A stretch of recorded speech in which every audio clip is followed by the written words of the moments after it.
HCN ನ್ಯೂಸ್ಗೆ ಸ್ವಾಗತ. ನಾನು ಪ್ರಿಯಾ. ಈಗ ಹೆಡ್ಲೈನ್ಸ್. ಕಾರ್ಮಿಕ ಇಲಾಖೆ ಪ್ರಗತಿ ಪರಿಶೀಲನಾ ಸಭೆ. ಕ್ರಿಯಾಶೀಲರಾಗಿ ಸಮನ್ವಯತೆಯಿಂದ ಕೆಲಸ ಮಾಡಿ ಅಧಿಕಾರಿಗಳಿಗೆ ಸಚಿವ ಸಂತೋಷ್ ಲಾಡ್ ಸೂಚನೆ. ತಿಂಗಳ ಮಾಮನ ತೇರು ಶತೋತ್ತರ ರಜತ ಹುಣ್ಣಿಮೆ ಕಾರ್ಯಕ್ರಮ ಫೆಬ್ರವರಿ 13ರಿಂದ ಕೆಂಪೇಗೌಡರ ಕಂಚಿನ ಪುತ್ಥಳಿ ಅನಾವರಣ ಸಮಾರಂಭ. ಮಾಹಿತಿ ಹಂಚಿಕೊಂಡ ಶ್ರೀ ಶಂಭುನಾಥ ಸ್ವಾಮೀಜಿ. ಸಾಮೂಹಿಕ ನಾಯಕತ್ವದ ರೈತ ಸಂಘ ಸಮಿತಿ ರಚನೆ. ಮೈಕ್ರೋ ಫೈನಾನ್ಸ್ನಿಂದ ಕೃಷಿಕರ ರಕ್ಷಣೆಗೆ ಹೋರಾಟ. ಹಿರಿಯ ಮುಖಂಡ ಕಣಗಾಲ್ ಮೂರ್ತಿ ಎಚ್ಚರಿಕೆ. ಕಾರ್ಮಿಕ ಇಲಾಖೆ ಅಧಿಕಾರಿಗಳು ಕ್ರಿಯಾಶೀಲರಾಗಿ ಸಮನ್ವಯತೆಯಿಂದ ಕೆಲಸ ಮಾಡುವಂತೆ ಕಾರ್ಮಿಕ ಸಚಿವ ಸಂತೋಷ್ ಲಾಡ್ ಸೂಚನೆ ನೀಡಿದರು. ಹಾಸನ ಜಿಲ್ಲಾ ಪಂಚಾಯಿತಿ ಹೊಯ್ಸಳ ಸಭಾಂಗಣದಲ್ಲಿ ಕಾರ್ಮಿಕ ಇಲಾಖೆ ಪ್ರಗತಿ ಪರಿಶೀಲನೆ ನಡೆಸಿ ಮಾತನಾಡಿದ ಅವರು, ಫಲಾನುಭವಿಗಳಿಗೆ ಸವಲತ್ತುಗಳನ್ನು ವಿತರಿಸುವ ಮುನ್ನ ಎಚ್ಚರ ವಹಿಸಿ ಪರಿಶೀಲನೆ ಮಾಡುವಂತೆ ಸೂಚಿಸಿದರು. ಹಾಸನ ಜಿಲ್ಲೆಗೆ ಇದುವರೆಗೂ 1,10,000 ಕಟ್ಟಡ ಕಾರ್ಮಿಕರಿಗೆ 38 ಕೋಟಿ ರೂಪಾಯಿಗಳ ಆರ್ಥಿಕ ಸೌಲಭ್ಯ ನೀಡಲಾಗಿದೆ. ಸ್ಥಳೀಯ ಜನಪ್ರತಿನಿಧಿಗಳು, ಜಿಲ್ಲಾಧಿಕಾರಿ, ಜಿಲ್ಲಾ ಪೊಲೀಸ್ ವರಿಷ್ಠಾಧಿಕಾರಿ, ಜಿಲ್ಲಾ ಪಂಚಾಯಿತಿ ಮುಖ್ಯ ಕಾರ್ಯನಿರ್ವಹಣಾ ಅಧಿಕಾರಿಗಳನ್ನು ಭೇಟಿ ಮಾಡಿ ಅವರ ಸಲಹೆಯನ್ನ ಪಡೆದು ಕೆಲಸ ನಿರ್ವಹಿಸಬೇಕು ಎಂದರು. ಕಾರ್ಮಿಕರಿಗೆ ನಿಗದಿತ ಕನಿಷ್ಠ ವೇತನ ಪಾವತಿ ಮಾಡದೇ ಇರುವ ಗುತ್ತಿಗೆದಾರರ ಪರವಾನಗಿ ಹಿಂಪಡೆಯಲು ಅಧಿಕಾರಿಗಳಿಗೆ ನಿರ್ದೇಶನ ನೀಡಿದಲ್ಲದೆ ನಿಯಮ ಉಲ್ಲಂಘಿಸಿದವರ ವಿರುದ್ಧ ಕ್ರಮ ಕೈಗೊಳ್ಳಲು ಸೂಚನೆ ನೀಡಿದರು. ಹಾಸನ ಜಿಲ್ಲೆಯಲ್ಲಿ ಹೊರಗುತ್ತಿಗೆ ನೌಕರರ ಸೊಸೈಟಿ ರಚಿಸಿ ನೋಂದಣಿ ಮಾಡಿಸುವಂತೆ ಅಧಿಕಾರಿಗಳಿಗೆ ಸೂಚನೆ ನೀಡಿದರು. ಈ ಸೊಸೈಟಿಗೆ 4G ವಿನಾಯಿತಿ ನೀಡಲಾಗುವುದೆಂದು ಸಚಿವರು ಹೇಳಿದರು. ಪ್ಲಾಂಟೇಷನ್ ಮಾಲೀಕರೊಂದಿಗೆ ಚರ್ಚಿಸಿ ಆಸಕ್ತಿ ಇರುವ ನರೇಗಾ ಕಾರ್ಮಿಕರನ್ನ ಪ್ಲಾಂಟೇಷನ್ ಕೆಲಸ ಮಾಡಲು ಬಳಸಿಕೊಳ್ಳಬಹುದಾಗಿದೆ. ಈ ನಿಟ್ಟಿನಲ್ಲಿ ಗಮನ ಹರಿಸಿ ಎಂದು ಅಧಿಕಾರಿಗಳಿಗೆ ತಿಳಿಸಿದರು. ಹೊರ ರಾಜ್ಯದ ಕಾರ್ಮಿಕರ ಅಗತ್ಯವಿರೋದಿಲ್ಲ, ಜೊತೆಗೆ ಸ್ಥಳೀಯ ಕಾರ್ಮಿಕರಿಗೆ ಕೆಲಸ ದೊರಕುತ್ತದೆ ಎಂದರು. ಸ್ಥಳೀಯ ಶಾಸಕರನ್ನ ಭೇಟಿ ಮಾಡಿ ಕಾರ್ಮಿಕ ಇಲಾಖೆಯ ಕಾರ್ಯಕ್ರಮಗಳ ಬಗ್ಗೆ ಮಾಹಿತಿ ನೀಡಲು ಈಗಾಗಲೇ ನಿರ್ದೇಶನ ನೀಡಲಾಗಿದೆ. ಆದರೂ ಸ್ಥಳೀಯ ಶಾಸಕರನ್ನ ಭೇಟಿ ಮಾಡಿಲ್ಲ, ಬೇಜವಾಬ್ದಾರಿಯಿಂದ ಕೆಲಸ ಮಾಡುತ್ತಿದ್ದೀರಿ ಎಂದು ಕಾರ್ಮಿಕ ನಿರೀಕ್ಷಕರಿಗೆ ಎಚ್ಚರಿಸಿದರು. ಬಾಲಕಾರ್ಮಿಕರ ಹಾಗೂ ಕಿಶೋರ ಕಾರ್ಮಿಕರ ಪತ್ತೆಗಾಗಿ ಅನಿರೀಕ್ಷಿತ ಭೇಟಿ ಮಾಡಿ ಕಟ್ಟಡ ಕಾರ್ಮಿಕರಾಗಿ ನೋಂದಣಿ ಮಾಡಿಕೊಂಡಿರುವವರು ಸವಲತ್ತು ಪಡೆಯುತ್ತಿದ್ದರೆ ಸರಿ, ಕೆಲವು ಕಟ್ಟಡ ಕಾರ್ಮಿಕರಲ್ಲದವರು ಸವಲತ್ತು ಪಡೆಯುತ್ತಿದ್ದರೆ ಅಂತವರ ಕಾರ್ಡ್ ವಜಾ ಮಾಡುವಂತೆ ತಿಳಿಸಿದರು. ಆಶಾದೀಪ ಕಾರ್ಯಕ್ರಮದ ಅಡಿ ಸಣ್ಣ ಕೈಗಾರಿಕೆಗಳಲ್ಲಿ ಪರಿಶಿಷ್ಟ ಜಾತಿ ಮತ್ತು ಪರಿಶಿಷ್ಟ ಪಂಗಡದ ಮಕ್ಕಳಿಗೆ ಕೆಲಸ ನೀಡಿದರೆ ಪ್ರತಿ ತಿಂಗಳಿಗೆ 6,000 ರೂಪಾಯಿ ಶಿಷ್ಯ ವೇತನವನ್ನ 2 ವರ್ಷದವರೆಗೆ ನೀಡಲಾಗುವುದು. ಇದರಿಂದ ಸ್ಥಳೀಯರಿಗೆ ಉದ್ಯೋಗ ದೊರಕುತ್ತದೆ, ಜೊತೆಗೆ ಸಣ್ಣ ಕೈಗಾರಿಕೆ ಬೆಳವಣಿಗೆಗೆ ಸಹಾಯ ಮಾಡಿದಂತಾಗುತ್ತದೆ ಎಂದರು. 2 ಅಥವಾ 3 ಜಿಲ್ಲೆಗಳನ್ನು ಸೇರಿಸಿ ಇಎಸ್ಐ ವಿಶೇಷ ಆಸ್ಪತ್ರೆ ನಿರ್ಮಾಣಕ್ಕೆ ಅವಕಾಶವಿದೆ. ಈ ನಿಟ್ಟಿನಲ್ಲಿ ಸ್ಥಳ ಕೋರಿ ಪ್ರಸ್ತಾವನೆ ಸಲ್ಲಿಸಲು ಅಧಿಕಾರಿಗಳಿಗೆ ತಿಳಿಸಿದರು. ಸಭೆಯಲ್ಲಿ ಶಾಸಕ ಸ್ವರೂಪ್ರಕಾಶ್, ಕಾರ್ಮಿಕ ಇಲಾಖೆ ಸರ್ಕಾರದ ಪ್ರಧಾನ ಕಾರ್ಯದರ್ಶಿ ಡಾ ಎನ್ವಿ ಪ್ರಸಾದ್, ಕರ್ನಾಟಕ ಕಟ್ಟಡ ಮತ್ತು ಇತರೆ ನಿರ್ಮಾಣ ಕಾರ್ಮಿಕರ ಕಲ್ಯಾಣ ಮಂಡಳಿಯ ಮುಖ್ಯ ಕಾರ್ಯನಿರ್ವಹಣಾ ಅಧಿಕಾರಿ ಭಾರತಿ ಡಿ, ಕಾರ್ಮಿಕ ಆಯುಕ್ತ ಡಾ ಎಚ್ಎನ್ ಗೋಪಾಲಕೃಷ್ಣ, ಜಿಲ್ಲಾಧಿಕಾರಿ ಸತ್ಯಭಾಮ, ಜಿಲ್ಲಾ ಪಂಚಾಯಿತಿ ಮುಖ್ಯ ಕಾರ್ಯನಿರ್ವಹಣಾ ಅಧಿಕಾರಿ ಪೂರ್ಣಿಮಾ, ಜಿಲ್ಲಾ ಪೊಲೀಸ್ ವರಿಷ್ಠಾಧಿಕಾರಿ ಮೊಹಮ್ಮದ್ ಸುಜೀತಾ ಉಪಸ್ಥಿತರಿದ್ದರು. HCN news Haasan.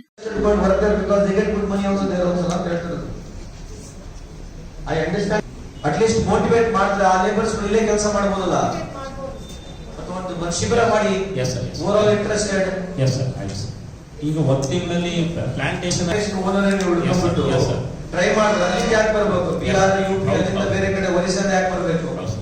ಇಲ್ಲಿ ನಿಮ್ ಪ್ರಕಾರ 2,45,000 ಇದಾರಲ್ಲ, ನಿಮ್ ಪ್ರಕಾರ ಇವನ್ ಆಕ್ಟಿವ್ ಅಸ್ಯೂಮಿಂಗ್ ಇವನ್ 50% ಆದ್ರೆ ಅಲ್ಲಿಗೆ ಅವರು ಓನರ್ಗಳಿಗೆ ಇಲ್ಲಿಂದ ಚೂಸ್ ಮಾಡಬಹುದಲ್ಲ ಅಂತ ಹೇಳೋದು. ಚೆಕ್ ಮಾಡಿ ನೋಡಿ, ಡ್ರೈವ್ ಮಾಡಿ ಬೇಗ ನಾನು ಬರ್ತೇನೆ. ಅದೆಲ್ಲ ಈ ಆಕ್ಟಿವಿಟೀಸ್ ಗಳಿಗೆಲ್ಲ ಸ್ವಲ್ಪ ಕಡಿಮೆ ಆಗ್ದಂಗೆ ಆಗುತ್ತೆ. ನಮ್ಮ ಲೇಬರ್ಸ್ ಕೆಲಸ ಸಿಗುತ್ತಲ್ಲ, ನಮ್ಮ ಪ್ಲಾಂಟೇಶನ್ ಓನರ್ಸ್ ಗಳಿಗೆ ಒಂದು ಕಾನ್ಫಿಡೆನ್ಸ್ ಅಂತ ತಗೊಳ್ಳಿ. ಯಾರು ಒಂದು ಮೀಟಿಂಗ್ ಮಾಡಿ DC ಅವರೇ, SP, listen to me ma, you have to call the plantation workers, the owners. We have got 245 Narega workers here, right?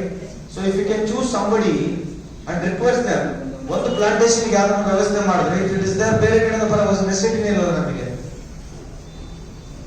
ಇಲ್ಲೇ ನಿಯರ್ ಬೈ ಇರೋರಿಗೆ ಹೋಗ್ಬೋದು, 15 ದಿವಸ ಕೆಲಸ ಮಾಡಿ ವಾಪಸ್ ಬರ್ಬೋದು. ನೋಡಿ, if you can promote this. So ಹೊರಗಿಂದ ಬರೋ ಜನ ನಮಗೆ ನಿಂದಿರ್ತದೆ, ಚೆಕ್ ಮಾಡಿ ನೋಡಿ.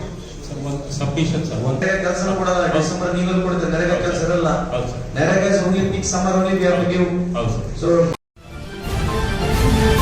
ಸಕಲೇಶಪುರದಲ್ಲಿ ಫೆಬ್ರವರಿ 13ರಿಂದ 15ರವರೆಗೆ ಗುರು ತೋರಿದ ತಿಂಗಳ ಮಾಮನ ತೇರು, ಶತೋತ್ತರ ರಜತ ಹುಣ್ಣಿಮೆ ಮತ್ತು ನಾಡಪ್ರಭು ಕೆಂಪೇಗೌಡರ ಕಂಚಿನ ಪುತ್ಥಳಿ ಅನಾವರಣ ಸಮಾರಂಭ ಹಮ್ಮಿಕೊಳ್ಳಲಾಗಿದೆ ಎಂದು ಆದಿಚುಂಚನಗಿರಿ ಹಾಸನ ಶಾಖಾ ಮಠದ ಶ್ರೀ ಶಂಭುನಾಥ ಸ್ವಾಮೀಜಿ ಹೇಳಿದರು. ಸುದ್ದಿಗೋಷ್ಠಿಯಲ್ಲಿ ಮಾತನಾಡಿದ ಶ್ರೀಗಳು ಪ್ರತಿ ತಿಂಗಳು ಹಾಸನದಲ್ಲಿ ಹುಣ್ಣಿಮೆ ಕಾರ್ಯಕ್ರಮ ಮಾಡ್ತೇವೆ. ವಾರ್ಷಿಕ ಹುಣ್ಣಿಮೆಯನ್ನ ತಾಲೂಕು ಕೇಂದ್ರದಲ್ಲಿ ಮಾಡುತ್ತಿದ್ದೆವು. ರಜತ ಹುಣ್ಣಿಮೆಯನ್ನ ಚನ್ನರಾಯಪಟ್ಟಣ, ಸುವರ್ಣ ಹುಣ್ಣಿಮೆಯನ್ನ ಹಾಸನ, ಅಮೃತ ಹುಣ್ಣಿಮೆಯನ್ನ ಬೇಲೂರಿನಲ್ಲಿ ಹಾಗೂ ಅರ್ಕಲ್ಗೂಡಿನಲ್ಲಿ ಶತಮಾನೋತ್ಸವ ಮಾಡಿದ್ದೇವೆ. ಶತೋತ್ತರ ರಜತ ಹುಣ್ಣಿಮೆ ಕಾರ್ಯಕ್ರಮವನ್ನು ಸಕಲೇಶಪುರದಲ್ಲಿ ಹಮ್ಮಿಕೊಳ್ಳಲಾಗಿದೆ ಎಂದು ತಿಳಿಸಿದರು. ಸಕಲೇಶಪುರದಲ್ಲಿ 8 ಎಕರೆಯನ್ನ ಶ್ರೀಮಠಕ್ಕೆ ಮೀಸಲಿಡಲಾಗಿದೆ. ಶ್ರೀಮಠದ ಕಾಮಗಾರಿಗೆ ಭೂಮಿ ಪೂಜೆ ನೆರವೇರಿಸಲಾಗುವುದು. ಗುರುವಂದನೆ, ರಜತ ತುಲಾಭಾರ ಇದೆ. ಹೇಮಾವತಿ ನದಿಯ ಹೊಳೆಮಲೇಶ್ವರ ದೇವಾಲಯ ಸಮೀಪ ಗಂಗಾರತಿ ಏರ್ಪಡಿಸಲಾಗಿದೆ. ಫೆಬ್ರವರಿ 14ರಂದು ಬೆಳಗ್ಗೆ 8:30ಕ್ಕೆ ಮಠದ ಕಟ್ಟಡ ಕಾಮಗಾರಿ ಭೂಮಿ ಪೂಜೆ ನೆರವೇರಲಿದೆ. ಬೆಳಗ್ಗೆ 9:30ಕ್ಕೆ ಪ್ರತಿಮೆ ಅನಾವರಣ, ನಂತರ 1008 ಕಲಸಗಳೊಂದಿಗೆ ಶ್ರೀಗಳನ್ನ ಭಕ್ತಿಪೂರ್ವಕವಾಗಿ ವೇದಿಕೆಗೆ ಕರೆತರಲಾಗುವುದು ಎಂದರು. ಅದೇ ದಿನ ಸಂಜೆ ಬಿಜಿಎಸ್ ಬೆಳದಿಂಗಳೋತ್ಸವ ನಡೆಯಲಿದೆ. ಫೆಬ್ರವರಿ 15ರಂದು ರಾಜ್ಯ ಮಟ್ಟದ ಕೃಷಿ ಮೇಳ ನಡೆಸಲಾಗುವುದೆಂದು ತಿಳಿಸಿದರು. ರೈತರಿಗೆ ಮಾಹಿತಿ ನೀಡಲು ಕೃಷಿ ತಜ್ಞರು ಬರ್ತಾರೆ. ಸಾಂಸ್ಕೃತಿಕ ಕಾರ್ಯಕ್ರಮಗಳು ನಡೆಯಲಿದೆ ಎಂದು ಮಾಹಿತಿ ನೀಡಿದರು.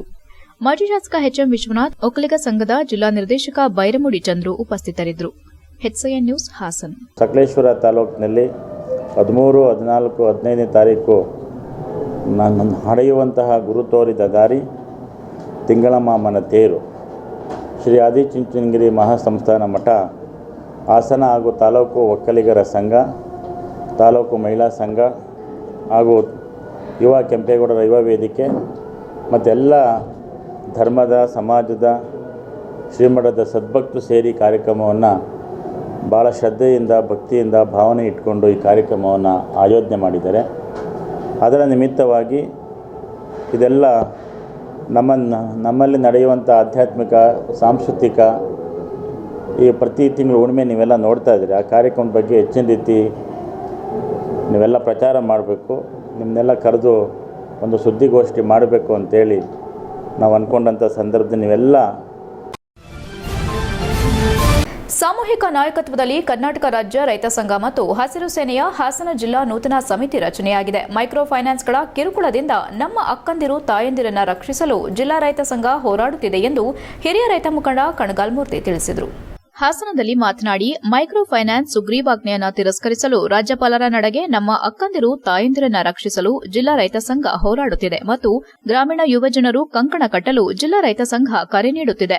ಗ್ರಾಮೀಣ ಮಹಿಳೆಯರು ಮತ್ತು ರೈತ ಮಕ್ಕಳನ್ನ ರಕ್ಷಿಸಲು ಜಿಲ್ಲಾ ರೈತ ಸಂಘದ ವತಿಯಿಂದ ಯುವ ಪಡೆಯನ್ನ ತಯಾರು ಮಾಡಿ ಮೈಕ್ರೋ ಫೈನಾನ್ಸ್ ತೊಲಗಿಸಿ ಎಂಬ ಘೋಷಣೆಯೊಂದಿಗೆ ನಾಮಫಲಕ ಹಾಕಿ ತೊಲಗಿಸಲು ಹೋರಾಟ ಮಾಡಲು ನಮ್ಮ ರೈತ ಸಂಘ ಕಂಕಣವಾಗಿ ನಿಂತಿದೆ. ಹಾಸನ ತಾಲೂಕು ಶಾಂತಿಗ್ರಾಮ ಹೋಬಳಿ ಮರಕುಲಿ, ಚಿಗಳ್ಳಿ ಸುತ್ತಮುತ್ತಲಿನ ಗಣಿಗಾರಿಕೆ ಅವರು ಸುಮಾರು 300 ಅಡಿಗೂ ಆಳದಿಂದ ಭೂ ಒಡಲನ್ನ ಬಗೆಯುತ್ತಿದ್ದು, ಸುತ್ತಮುತ್ತಲಿನ ರೈತರ ಕೊಳವೆ ಬಾವಿಗಳು ಇವರು ಸಿಡಿಸುವ ಸಿಡಿಮದ್ದು ಅಥವಾ ಸ್ಫೋಟಕಗಳಿಂದ ಹಾಳಾಗುತ್ತಿವೆ ಮತ್ತು ಹತ್ತಿರದ ಮನೆಗಳು ಅಲುಗಾಡಿ ನಡುಗಿ ಬಿರುಕು ಬಿಡುತ್ತಿದ್ದು, ಅದರಿಂದ ಷರತ್ತು ಪಾಲಿಸದೇ ಇರುವ ಗಣಿ ಗುತ್ತಿಗೆದಾರರ ಲೈಸೆನ್ಸ್ ಅನ್ನು ರದ್ದುಪಡಿಸಬೇಕೆಂದು ಜಿಲ್ಲಾ ಸಾಮೂಹಿಕ ರೈತರ ಸಂಘ ಆಗ್ರಹಿಸುತ್ತದೆ ಎಂದರು. ಹಾಸನ ಜಿಲ್ಲಾದ್ಯಂತ ಬೆಳೆದಿರುವ ಶುಂಠಿಗೆ ನ್ಯಾಯವಾದ ಬೆಲೆ ಇಲ್ಲದೆ ಹಾಕಿದ ಬಂಡವಾಳ ಬರದೆ ರೈತರು ತೀವ್ರ ಸಂಕಷ್ಟಕ್ಕೆ ಸಿಲುಕಿದ್ದಾರೆ. ಆದ್ದರಿಂದ ನಮ್ಮ ಜಿಲ್ಲಾಡಳಿತವು ಕೇಂದ್ರ ಸರ್ಕಾರಕ್ಕೆ ಕನಿಷ್ಠ 60 ಕೆಜಿ ಶುಂಠಿಗೆ 3,000 ನಿಗದಿಪಡಿಸುವಂತೆ ಶಿಫಾರಸು ಮಾಡಬೇಕೆಂದು ಜಿಲ್ಲಾ ರೈತ ಸಂಘ ಒತ್ತಾಯಿಸುತ್ತಿದೆ. ಹಾಸನ ಜಿಲ್ಲಾದ್ಯಂತ ನಮೂನೆ 53, 50, 37ರ ಅರ್ಜಿಗಳು ಸುಮಾರು ವರ್ಷಗಳಿಂದ ನೆನೆದು ರೈತರು ಕಂಗಾಲಾಗಿದ್ದಾರೆ. ಆದ್ದರಿಂದ ಉಳಿಮೆ ರೈತರಿಗೆ ಸ್ಥಳ ಪರಿಶೀಲಿಸಿ ಅವುಗಳಿಗೆ ಮಂಜೂರು ಪಡಿಸಬೇಕೆಂದು ಜಿಲ್ಲಾಡಳಿತಕ್ಕೆ ಆಗ್ರಹಿಸಿದರು. ರೈತ ಸಂಘದ ತಾಲೂಕು ಅಧ್ಯಕ್ಷ ಮಂಜು, ಬೇಲೂರು ತಾಲೂಕು ಅಧ್ಯಕ್ಷ ಕೆಪಿ ಕುಮಾರ್, ಅರ್ಕಲ್ಗೂಡು ತಾಲೂಕು ಅಧ್ಯಕ್ಷ HE ಜಗದೀಶ್, ಹಾಸನ ತಾಲೂಕು ಅಧ್ಯಕ್ಷ ಪ್ರಕಾಶ್, ಲಕ್ಕಯ್ಯ ಇತರರು ಉಪಸ್ಥಿತರಿದ್ದರು. HCN news Hassan. ಸ್ವಲ್ಪ ಏರುಪೇರು ಇರೋದ್ರಿಂದ ಹೊಸದಾಗಿ ಅಜ್ಜೆ ಇಡ್ತಾ ಇದೀವಿ. ಇನ್ನೂ ಹಲವರು ಬರ್ಬೇಕಾಯ್ತು. ಅರ್ಕಲ್ಗೋಡು ಬರ್ಬೇಕಾಯ್ತು, ಅರ್ಕಲ್ಗೋಡು ಬಂದಿದ್ದಾರೆ. ಬೇಲೂರು ಬರ್ಬೇಕಾಯ್ತು, ಅರಸೀಕೆರೆ ಬರ್ಬೇಕಾಯ್ತು, ಚಂದ್ರಾಪಟ್ಟಣ ಬರ್ಬೇಕಾಯ್ತು. ಅವ್ರು ಬರ್ತಾ ಇದ್ದೀನಿ ಅಂತ ಫೋನ್ ಮಾಡ್ತಾ ಇದಾರೆ. ಹೊತ್ತು ನೀವು ಹೋಗಿ ಪ್ರೆಸ್ ಮೀಟ್ ಮಾಡಿ ನಾವು ಭಾಗಿಯಾಗ್ತೀವಿ ಆಮೇಲೆ ಬಂದು ಅಂತ ಇದ್ದಾರೆ ಸ್ನೇಹಿತರೆ.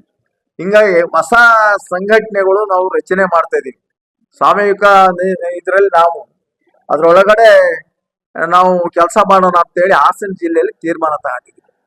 ಇವತ್ತೇನಾಯ್ತೆ, ಯಾವುದೇ ಬ್ಯಾಂಕ್ ಇರ್ಬೋದು, ಯಾವುದೇ ಅಧಿಕಾರಿಗಳು ಇರ್ಬೋದು, ಯಾವುದೇ ಅಧಿಕಾರಿಗಳೇ ಅಲ್ಲಿ ಮೊದಲು ರೈತ ಸಂಘ ಅಂದ್ರೆ ಒಂದ್ ಸ್ವಲ್ಪ ಎದುರರು, ಈಗಲೂ ಎದುರ್ತಾರೆ. ಯಾಕೆಂದ್ರೆ ಕೆಲವ್ರು ಯಾರ್ಯಾರು ಉಳಿಸ್ಕೊಂಡಿದ್ದಾರೆ ಸಂಘಟನೆ ಒಳಗಡೆ, ಅವ್ರಿಗೆ ಎದುರಲೇಬೇಕಾಗಿದೆ ಅಧಿಕಾರಿಗಳು. ಹಂಗಾಗಿ ಈಗ ಹೊಸದಾಗಿ ಒಂದು ನಾವು ಶುರು ಮಾಡ್ತಾ ಇದೀವಿ.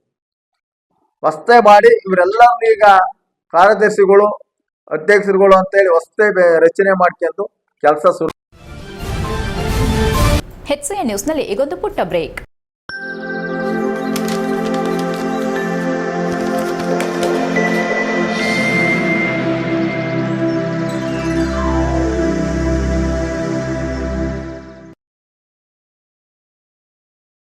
ಬ್ರೇಕ್ನ ನಂತರ HCN ನ್ಯೂಸ್ಗೆ ಸ್ವಾಗತ. ಜೀವನದಲ್ಲಿ ಉತ್ತಮ ಆರೋಗ್ಯಕ್ಕಾಗಿ ಸಮತೋಲನ ಆಹಾರ ಸೇವನೆ ಬಹಳ ಮುಖ್ಯವಾಗಿದೆ. ಸಾಮಾನ್ಯವಾಗಿ ಭಾರತೀಯರಲ್ಲಿ ಕಡಿಮೆ ಇರುತ್ತದೆ. ಅಂಕಿತ ವೆಲ್ನೆಸ್ ಕೇಂದ್ರದಲ್ಲಿರುವ ಅಫ್ರೆಶ್ ಪೇಯದಲ್ಲಿ ದೇಹಕ್ಕೆ ಬೇಕಾದ ಪೌಷ್ಟಿಕತೆ ಸಿಗುತ್ತದೆ ಎಂದು ರೋಟರಿ ಕ್ಲಬ್ ಆಫ್ ಹಾಸನದ ಅಸಿಸ್ಟೆಂಟ್ ಗವರ್ನರ್ ಡಾಕ್ಟರ್ ಪ್ರೀತಿ ಮೋಹನ್ ತಿಳಿಸಿದರು. ಅವರು ಆಹಾರದಿಂದ ಆರೋಗ್ಯ ಶೀರ್ಷಿಕೆ ಅಡಿ ಸರಿಸುಮಾರು 8 ವರ್ಷಗಳಿಂದ ಜನರ ಸೇವೆ ಸಲ್ಲಿಸುತ್ತಿರುವ ಅಂಕಿತಾ ವೆಲ್ನೆಸ್ ಸೆಂಟರ್ ಉದ್ಘಾಟನಾ ಸಮಾರಂಭದಲ್ಲಿ ಮಾತನಾಡಿ, ಆರೋಗ್ಯಕ್ಕಾಗಿ ನಿಯಮಿತ ಆಹಾರ ಸೇವನೆ ಮಾಡಬೇಕಾಗುತ್ತದೆ. ಇಲ್ಲಿ ವೆಲ್ನೆಸ್ ಆರಂಭವಾಗಿರೋದು ಸಂತಸದ ವಿಷಯ ಎಂದರು. ನಮಸ್ಕಾರ. ಇಲ್ಲಿ ಡಾಕ್ಟ್ರೂ ಇದ್ದಾರೆ. ಎಲ್ರಿಗೂ ನಮಸ್ಕಾರ. ಈ ಒಂದು ಆರೋಗ್ಯ ಗುಣಪಡಿಸುವಿಕೆ ಮತ್ತು ಯೋಗಕ್ಷೇಮಕ್ಕೆ ಮೀಸಲಾಗಿರುವ ಈ ಅಂಕಿತ ವೆಲ್ನೆಸ್ ಸೆಂಟರ್ನ ಉದ್ಘಾಟನಾ ಸಮಾರಂಭದಲ್ಲಿ ಭಾಗವಹಿಸ್ತಾ ಇರೋದು ಬಹಳ ಸಂತೋಷ ಆಗ್ತಾ ಇದೆ. ಇಂದಿನ ಒಂದು ಆಧುನಿಕ ಒಂದು ವೇಗದ ಒಂದು ಜಗತ್ತಿನಲ್ಲಿ ನಾವೆಲ್ಲರೂ ನಮ್ಮ ಯೋಗಕ್ಷೇಮದ ಕಡೆ ಗಮನ ಹರಿಸೋದನ್ನು ನಾವು ಮರ್ತುಬಿಟ್ಟಿದ್ದೀವಿ. ನಮ್ಮ ಫೋಕಸ್ ಬೇರೆ ಕಡೆನೇ ಇದೆ. ಸೊ ಇಂತಹ ಒಂದು ವೆಲ್ನೆಸ್ ಸೆಂಟರ್ಸು, ಇಲ್ಲಿರುವ ಲತಾಶ್ರೀ ಅವರ ಒಂದು ತಂಡದವರು ಇಲ್ಲಿ ವೆಲ್ನೆಸ್ ಕೋಚ್ಗಳಾಗಿ ನಮ್ಮ ಲಹರಿ ಚಾರಿಟೇಬಲ್ ಟ್ರಸ್ಟ್ ಮುಖ್ಯಸ್ಥೆ ವೇದಾವತಿ ಮಾತನಾಡಿ, ಹಿರಿಯರಿಗೆ ವೆಲ್ನೆಸ್ ಕೋರ್ಸ್ ಅನ್ನ ಈ ಹಿಂದೆ ನಡೆಸಿದ್ದೆವು. ನಾವು ಜೀವನದಲ್ಲಿ ಸಣ್ಣ ವಿಚಾರಗಳಿಗೆ ಮನಸ್ಸು ಕೆಡಿಸಿಕೊಂಡ್ರೆ, ತೊಂದರೆ ಮಾಡಿಕೊಂಡ್ರೆ ಆರೋಗ್ಯಕ್ಕೆ ತೊಂದರೆಯಾಗುತ್ತದೆ ಎಂದ ಅವರು, ನಮ್ಮ ಪರಿಸರ, ನೆರೆಹೊರೆ, ಸಮಾಜ ಉತ್ತಮವಾಗಿದ್ರೆ ಆರೋಗ್ಯದ ಮೇಲೆ ಪರಿಣಾಮ ಬೀರುತ್ತದೆ. ನಮ್ಮಲ್ಲಿ ಪ್ರಸ್ತುತ ಮಾನವೀಯತೆ, ಆಧ್ಯಾತ್ಮಿಕತೆ ಕಡಿಮೆಯಾಗುತ್ತಿರುವ ಸನ್ನಿವೇಶದಲ್ಲಿ ಇವೆಲ್ಲವನ್ನ ರೂಢಿಸಿಕೊಳ್ಳುವ ಅಗತ್ಯತೆ ಈ ಹಿಂದಿಗಿಂತಲೂ ಈಗ ಹೆಚ್ಚಾಗಿದೆ ಎಂದರು. ಇವತ್ತು ಹಾಸನ ನಗರದ ಹೊಯ್ಸಳ ಬಡಾವಣೆಯಲ್ಲಿರುವಂತಹ ಸಂಕಷ್ಟಹರ ಗಣಪತಿ ರಸ್ತೆಯಲ್ಲಿ ಅಂಕಿತ ವೆಲ್ನೆಸ್ ಸೆಂಟರ್ನ ಪ್ರಾರಂಭ ಈಗಷ್ಟೇ ಉದ್ಘಾಟನೆಗೊಂಡಿದೆ. ವೆಲ್ನೆಸ್ ಸೆಂಟರ್ ಅಂತ ಅಂದಾಗ ನಮಗೆಲ್ಲರಿಗೂ ಗೊತ್ತಿರುವಂಥದ್ದು ಮಾನಸಿಕವಾಗಿ, ಭಾವನಾತ್ಮಕವಾಗಿ, ದೈಹಿಕವಾಗಿ, ಸಾಮಾಜಿಕವಾಗಿ, ಆಧ್ಯಾತ್ಮಿಕವಾಗಿ ನಮಗೆ ಎಲ್ಲ ರೀತಿಯ ವೆಲ್ನೆಸ್ಗಳು ಬೇಕು ಅನ್ನೋದು ನಮ್ಗೆ ಗೊತ್ತಿದೆ. ಸೊ ಈ ಸೆಂಟರ್ನಲ್ಲಿ ಪ್ರತಿಯೊಬ್ಬರಿಗೂ ಕೂಡ ಆಹಾರ ಕ್ರಮದ ಬಗ್ಗೆ, ಜೀವನ ಶೈಲಿ ಬಗ್ಗೆ ಮತ್ತು ಮಾನಸಿಕ ಆರೋಗ್ಯದ ಬಗ್ಗೆ ತರಬೇತಿಗಳನ್ನು ಮತ್ತು ಸಲಹೆ ಮಾರ್ಗದರ್ಶನಗಳನ್ನು ನೀಡೋರಿದ್ದಾರೆ. ಈಗಷ್ಟೇ ಬಹಳಷ್ಟು ಇಲ್ಲಿ ಯಾರು ಕೋಚ್ಗಳಿದ್ದಾರೆ ನಮಗೆ ವಿಚಾರಗಳನ್ನು ತಿಳಿಸ್ಕೊಟ್ಟಿದ್ದಾರೆ. ಮತ್ತು ಅಂದು ಮತ್ತು ಇಂದು ಅಂತ ಹೇಳಿ ಅನೇಕರು ಈ ಒಂದು ವೆಲ್ನೆಸ್ ಸೆಂಟರಿಂದ ಪಡ್ಕೊಂಡಿರುವಂಥ ಉಪಯೋಗದ ಬಗ್ಗೆ ನಮಗೆ ಫೋಟೋಗಳ ತೋರಿಸೋ ಮೂಲಕ ಅವರು ನಮಗೆ ಹೇಳ್ಕೊಟ್ಟಿದ್ದಾರೆ. ಸೊ ನಮ್ಮಲ್ಲಿ ಇವಾಗ ಬಂದಿರುವಂಥವರು ಕೂಡ ವೆಲ್ನೆಸ್ ಕೇಂದ್ರದಿಂದ ಪ್ರಯೋಜನ ಪಡೆದ ಮಲ್ಲಿಕಾರ್ಜುನ ತಮ್ಮ ಅನುಭವಗಳನ್ನು ನೆರೆದಿದ್ದ ಜನರೊಂದಿಗೆ ಹಂಚಿಕೊಂಡರು. ಈ ಹಿಂದೆ ನನ್ನ ಬಳಿ ಹಣ ಮತ್ತು ಆರೋಗ್ಯದ ಸಮಸ್ಯೆ ಇತ್ತು. ಜೊತೆಗೆ ನನ್ನ ಲೈಫ್ ಸ್ಟೈಲ್ ಸರಿಯಾಗಿರಲಿಲ್ಲ. 2015ರಲ್ಲಿ ಆಹಾರದಿಂದ ಆರೋಗ್ಯ ಎಂಬ ವಿಚಾರ ಸಂಕಿರಣಕ್ಕೆ ಆಹ್ವಾನ ಸಿಕ್ಕಿ ಅಲ್ಲಿಗೆ ಹೋಗಿ ವೆಲ್ನೆಸ್ ಕೇಂದ್ರದವರ ಸಲಹೆ ಮೇರೆಗೆ ಬದಲಾವಣೆ ಮಾಡಿಕೊಂಡ ನಂತರ ಆರೋಗ್ಯದಲ್ಲಿ ಸುಧಾರಣೆ ಕಂಡುಬಂದಿದೆ. ಸಾಮಾನ್ಯವಾಗಿ ಮಾರ್ಗದರ್ಶನ ಇಲ್ಲದೆ ಫಲಿತಾಂಶ ಸಿಗೋದಿಲ್ಲ. ವೆಲ್ನೆಸ್ ಕೇಂದ್ರದಿಂದ ನಿಯಮಿತ ಸಮಯದಲ್ಲಿ ಊಟ ಮಾಡೋದು, ನೀರು ಕುಡಿಯೋದು ವಿಧಾನಗಳನ್ನು ತಿಳಿದು ಪಾಲಿಸಿದ ನಂತರ ನಮ್ಮ ಜೀವನದಲ್ಲಿ ಆದ ಬದಲಾವಣೆಗಳ ಬಗ್ಗೆ ತಮ್ಮ ಸ್ವಂತ ಅನುಭವಗಳನ್ನು ಹಂಚಿಕೊಂಡರು. ಉದ್ಘಾಟನಾ ಕಾರ್ಯಕ್ರಮದಲ್ಲಿ ಹಾಸನ ಜಿಲ್ಲಾ ಮಾನವ ಹಕ್ಕುಗಳ ಒಕ್ಕೂಟದ ಅಧ್ಯಕ್ಷ ಶಾಂತಕುಮಾರ್, ವಿಷ್ಣು ಸೇನಾ ಸಮಿತಿ ಅಧ್ಯಕ್ಷ ಮಹಾಂತೇಶ್, ಅಮೋಘವಾಣಿ ಪತ್ರಿಕೆ ಪ್ರಕಾಶಕಿ ಇಂದಿರಾಮಣಿ, ಸಂಪಾದಕ ರಂಗಸ್ವಾಮಿ ಎಸ್ಡಿ, ಅಂಕಿತಾ ವೆಲ್ನೆಸ್ ಕೇಂದ್ರದ ದೀಪಕ್, ಲತಾಶ್ರೀ, ಜಯಂತ್ ಮತ್ತು ಪದ್ಮಾವತಿ ಹಾಗೂ ಡಾ ರಾಹುಲ್ ರಾಜ್ ಉಪಸ್ಥಿತರಿದ್ದರು. HCN news Hassan. ಹಾಸನದ ಹೊಯ್ಸಳ ನಗರದಲ್ಲಿ ಅಂಕಿತಾ ವೆಲ್ನೆಸ್ ಸೆಂಟರ್ ಸ್ಥಾಪನೆ ಮಾಡಿರುವ ದೀಪಕ್ ಮತ್ತು ಲತಾರವರಿಗೆ ಶುಭಾಶಯಗಳನ್ನು ಹೇಳ್ತಾ, ಈ ಸಂಸ್ಥೆ ಆರೋಗ್ಯದ ಬಗ್ಗೆ ಎಲ್ಲ ಜನಗಳಿಗೆ, ಹಾಸನದ ಜನತೆಗೆ ಒಂದು ಆರೋಗ್ಯ ಭಾಗ್ಯವನ್ನು ನೀಡುವ ಸಂಸ್ಥೆಯಾಗಿ ಪ್ರಾರಂಭಗೊಂಡಿದೆ. ಇದಕ್ಕೆ ಶುಭವಾಗಲಿಂದ ಮತ್ತೊಮ್ಮೆ ಹಾರೈಸ್ತಾ, ಇದು ಎಲ್ಲದಕ್ಕೂ ಉಪಯೋಗವಾಗುತ್ತೆ. ಮನುಷ್ಯ ಏನು ಆರೋಗ್ಯ ಪದ್ಧತಿಯಲ್ಲಿ ಆರೋಗ್ಯವನ್ನು ಹಾಳು ಮಾಡಿಕೊಳ್ತಿದ್ದಾನೆ. ಇವತ್ತು ರೈತರು ಬೆಳೆದಂಥ ಎಲ್ಲ ಬೆಳೆಗಳು ಹೆಚ್ಚಾಗಿ ಒಂದು ವಿಷಪೂರಿತ ಆಹಾರ ಇದೆ. ಅದನ್ನು ಸರಿಯಾದ ರೀತಿ ನಾವು ಬಳಸ್ತಲೇ ವಿಪರೀತ ಆಹಾರವನ್ನು ಉಪಯೋಗಿಸೋದ್ರಿಂದ ಹೇಗೆ ದೇಹ ಹಾಳಾಗ್ತದೆ. ನಮಸ್ಕಾರ. ನಾವು ಹಾಸನದಲ್ಲಿ ಇವತ್ತು ನ್ಯೂಟ್ರಿಷನ್ ಸೆಂಟರ್ ಓಪನ್ ಮಾಡಿದ್ದೀವಿ. ಆಹಾರದಿಂದ ಆರೋಗ್ಯ ಹೇಗೆ ಚೆನ್ನಾಗಿ ಮಾಡ್ಕೊಳ್ಳೋದು ಮತ್ತು ಪ್ರತಿಯೊಬ್ಬರು ಜೀವನ ಶೈಲಿನ ಹೇಗೆ ಸರಿ ಮಾಡ್ಕೊಳ್ಳೋದು ಅನ್ನೋದ್ರ ಬಗ್ಗೆ ಪ್ರತಿದಿನ ನಮ್ಮದು ಕ್ಲಾಸಸ್ ಇರುತ್ತೆ.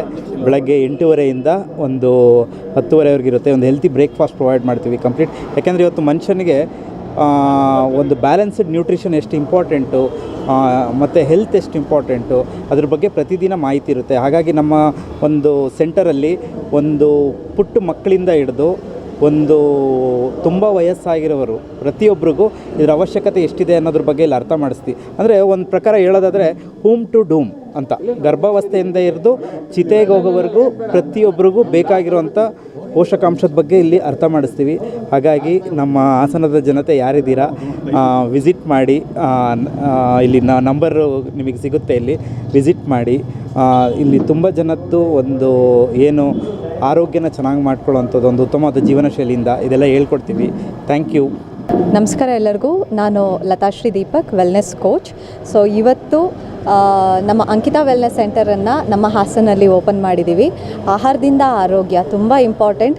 ಇದ್ರ ಬಗ್ಗೆ ನಾವು ಮಾಹಿತಿ ಕೊಡ್ತಾ ಇದ್ದೀವಿ. ನಾವು ಚೆನ್ನಾಗಾಗಿರೋದಕ್ಕೆ ಇದ್ರ ಬಗ್ಗೆ ಹೇಳ್ಕೊಡ್ತಾ ಇರೋವಂಥದ್ದು. ಆ್ಯಂಡ್ ಆರೋಗ್ಯ ತುಂಬ ಇಂಪಾರ್ಟೆಂಟ್. ಯಾಕೆ ಅಂತ ಹೇಳಿದರೆ ಆರೋಗ್ಯ ಕಳ್ಕೊಂಡ್ರೆ ಹೆಚ್ಚು ಕಡಿಮೆ ಎಲ್ಲದೂ ಕಳ್ಕೊಂಡಂಗೆ. ಯಾವುದನ್ನು ಕಳ್ಕೊಂಡ್ರೂ ಪುನಃ ಪಡಿಬಹುದಂತೆ. ಆದರೆ ಆರೋಗ್ಯ ಏನಾದರೂ ಕಳ್ಕೊಂಡ್ವಿ ಅಂದರೆ ಜೀವನದಲ್ಲಿ ಎಲ್ಲನೂ ಕಳ್ಕೊಂಡಂಗೆ ಅಂತ ಹೇಳಿ ತುಂಬ ಹಿರಿಯರಿಂದ ಎಲ್ಲ ನಾವು ಕೇಳಿದ್ದೀವಿ ಆ್ಯಂಡ್ ಅನುಭವಿಸಿದ್ದೀವಿ ಕೂಡ. ಹಾಗಾಗಿ ಒಂದು ಬ್ಯೂಟಿಫುಲ್ ಆಪರ್ಚುನಿಟಿ ಪ್ರತಿಯೊಬ್ಬರಿಗೂ ಇದೆ, ಹಾಸನಲ್ಲಿರೋರಿಗೆ ಪ್ರತಿಯೊಬ್ಬರಿಗೂ ಇದೆ. ವಿಸಿಟ್ ಮಾಡಿ ನಮ್ಮದು ಅಂಕಿತಾ ವೆಲ್ನೆಸ್ ಸೆಂಟರನ್ನು. ಆ್ಯಂಡ್ ನಮ್ಮ ಆರೋಗ್ಯ ನಮ್ಮ ಕೈಯಲ್ಲಿ ಅನ್ನೋದು ಎಲ್ಲರಿಗೂ ಗೊತ್ತಿದೆ. ಸೊ ಅದು ಕಾಪಾಡ್ಕೊಳೋದು ಹೇಗೆ ನಮ್ಮ ಅಂಕಿತಾ ವೆಲ್ನೆಸ್ ಸೆಂಟರಲ್ಲಿ ಕಲಿಯೋಣ. Thank you so much.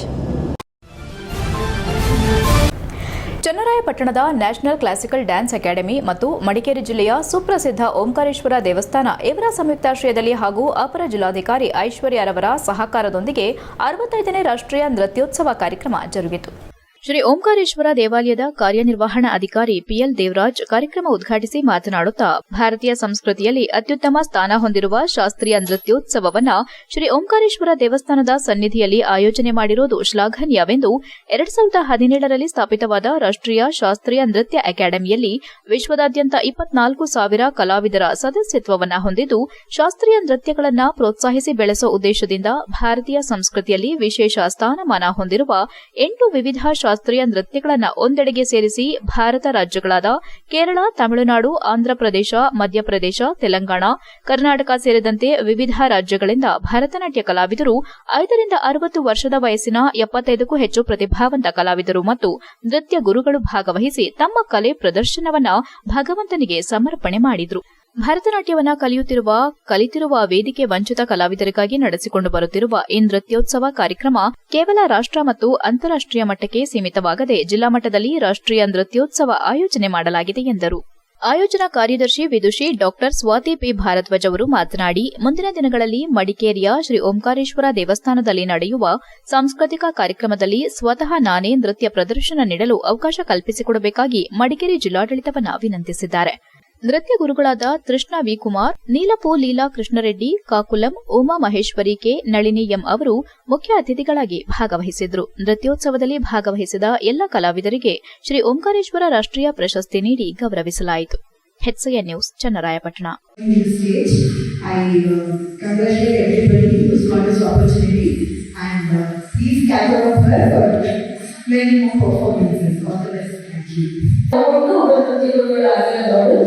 ನಾನು ಅವಳನ್ನ ಆಲ್ಮೋಸ್ಟ್ ಒಂದು 6 ವರ್ಷಗಳಿಂದ ನೋಡ್ತಾ ಇದ್ದೀನಿ. ನಮಸ್ಕಾರ, ನಾನು ಕೃಷ್ಣ ವಿಜಯ್ ಕುಮಾರ್ ಅಂತ. ವೃತ್ತಿಯಲ್ಲಿ ನಾನು ವಕೀಲೆ. 1 ವರ್ಷ ಆಯಿತು ನಾನು ವಕೀಲ ವೃತ್ತಿನ ಅಭ್ಯಾಸ ಮಾಡ್ತಾ ಇದ್ದೀನಿ. ನಮ್ಮ ತಾಯಿಯ ಜೊತೆಗೆ ಅಭ್ಯಾಸ ಮಾಡ್ತಾ ಇದ್ದೀನಿ. ಭರತನಾಟ್ಯ, ಸಂಗೀತ ಮತ್ತು ವೀಣೆಯನ್ನು ಸುಮಾರು 15 ವರ್ಷದಿಂದ ಅಭ್ಯಾಸ ಮಾಡ್ತಾ ಇದ್ದೀನಿ. ಆದರೆ ನನಗೆ ಇಷ್ಟು ಸಪೋರ್ಟ್ ಮಾಡೋದು ಸಿಗಲಿಲ್ಲ. ಈಗ ನಾನು ಅವ್ರ ಅಕ್ಕ ಅಂತ ಗುರು ಅಂತ ನಾನು ಯಾವಾಗ ಕನ್ಫ್ಯೂಸ್ ಮಾಡ್ಕೊತಾ ಇದ್ದೀನಿ. ಅಂದರೆ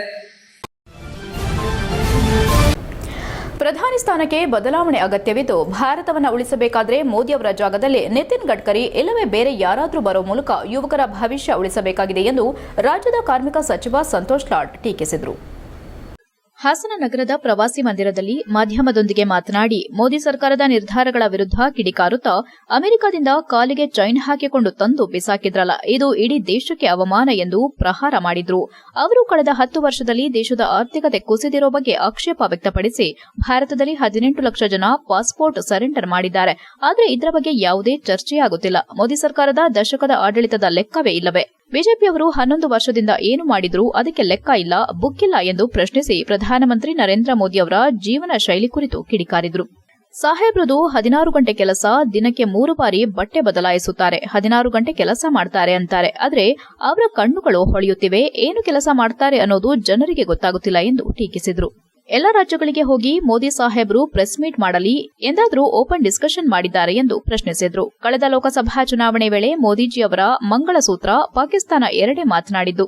ಪ್ರಧಾನಿ ಮೋದಿಯವರ 10 ವರ್ಷದ ಆಡಳಿತಕ್ಕೆ ಟೀಕೆ ಮಾಡುತ್ತಾ ಮೋದಿ ಇಲ್ಲದೆ ಬಿಜೆಪಿಗೆ ಯಾರೂ ಇಲ್ಲವೇ, ಕಳೆದ 10 ವರ್ಷಗಳ ನೋವು ಮುಂದುವರಿಯಲಿದೆ ಎಂದರು. ಪ್ರಧಾನಿ ಸ್ಥಾನಕ್ಕೆ ಬದಲಾವಣೆ ಅಗತ್ಯವಿದ್ದು, ಭಾರತ ಉಳಿಸಬೇಕಾದ್ರೆ ಮೋದಿಯವರ ಜಾಗದಲ್ಲಿ ಕಾರ್ಯಕ್ಷಮತೆ ಉಳ್ಳ ವ್ಯಕ್ತಿಯನ್ನ ನೇಮಕ ಮಾಡಬೇಕು. ಗಡ್ಕರಿ ಅಥವಾ ಬೇರೆ ಯಾರೇ ಆದರೂ ಬರಲಿ, ಯುವಕರ ಭವಿಷ್ಯ ಉಳಿಯಲಿ ಎಂದು ಸಲಹೆ ನೀಡಿದರು.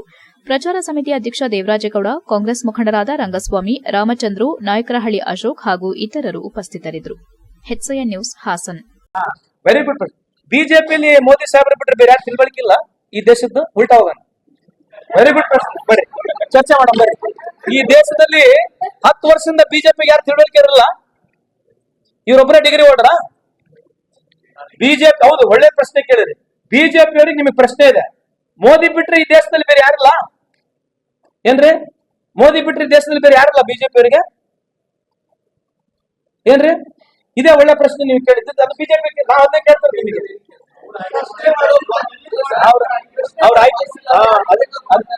ಅದಕ್ಕೆ ಹೇಳೋದು, ಬಾಬಾ ಸಾಹೇಬ್ ಅಂಬೇಡ್ಕರ್ 1920 ಇಸ್ವಿನಲ್ಲಿ ಮೂಕ ನಾಯಕ ಅಂತ ಒಂದ್ ಹೇಳಿ ಪತ್ರಿಕೆ ಪ್ರಾರಂಭ ಮಾಡಿದ್ರು. ಯಾರಿಗೆ ಬಾಯಿ ಇಲ್ಲ ಅವರಿಗೆ ಧ್ವನಿ ಆಗ್ಬೇಕಂತ ಪತ್ರಿಕೆ. ಇಲ್ಲಿ ಮೋದಿ ಸಾಹೇಬ್ರು ಏನ್ ಮಾಡಿದಾರೆ, ಯಾರು ನಾಯಕರಿದ್ದಾರೆ ಅವ್ರಿಗೆಲ್ಲರಿಗೂ ಬಾಯಿ ಮುಚ್ಚಿದ್ದಾರೆ. ಹೆಂಗ್ ಮುಚ್ಚಿದಾರೆ ಅಂತಂದ್ರೆ ಅವ್ರು ಮಾತಾಡದೆ ಟಿವಿಯಾಗಿ ತೋರ್ಸಂಗಲ್ಲ. ಎಲ್ಲನ ಕ್ಯಾಬಿನೆಟ್ ಬ್ರೀಫಿಂಗ್ ಇದೆ ಅಂದ್ರೆ ಎಲ್ಲನ HCN ನ್ಯೂಸ್ನಲ್ಲಿ ಈಗೊಂದು ಪುಟ್ಟ ಬ್ರೇಕ್. ಹಾಸನದಲ್ಲಿ 28 ವರ್ಷಗಳಿಂದ ಜನತೆಗೆ ಅತ್ಯುತ್ತಮವಾದ ವೈದ್ಯಕೀಯ ಸೇವೆಯನ್ನು ನೀಡುತ್ತಿರುವ ಹೇಮಾವತಿ ಮಲ್ಟಿಸ್ಪೆಷಾಲಿಟಿ ಹಾಸ್ಪಿಟಲ್ ಹಾಸನ. ನಮ್ಮಲ್ಲಿ ದಿನದ 24 ಗಂಟೆಯೂ ಆಕ್ಸಿಡೆಂಟಲ್ ಇಂಜುರೀಸ್ ಮತ್ತು ಎಮರ್ಜೆನ್ಸಿ ಸರ್ವಿಸ್ಗಳನ್ನು ಹೊಂದಿದೆ. ಹೇಮಾವತಿ ಆಸ್ಪತ್ರೆಯ ಡಾಕ್ಟರ್ ನಿಖಿಲ್ ಆರ್ ಭಟ್ ರವರು MS ಆರ್ಥೋಪೆಡಿಕ್ನಲ್ಲಿ ಚಿನ್ನದ ಪದಕ ಪಡೆದು ಸಿಂಗಾಪುರ್ ಜನರಲ್ ಹಾಸ್ಪಿಟಲ್ನಲ್ಲಿ ಫೆಲೋಶಿಪ್ ಇನ್ ಜಾಯಿಂಟ್ ರಿಪ್ಲೇಸ್ಮೆಂಟ್ ಸರ್ಜರಿಯ ಪದವಿ ಪಡೆದು ಸೇವೆಯನ್ನ ಸಲ್ಲಿಸಿರುತ್ತಾರೆ.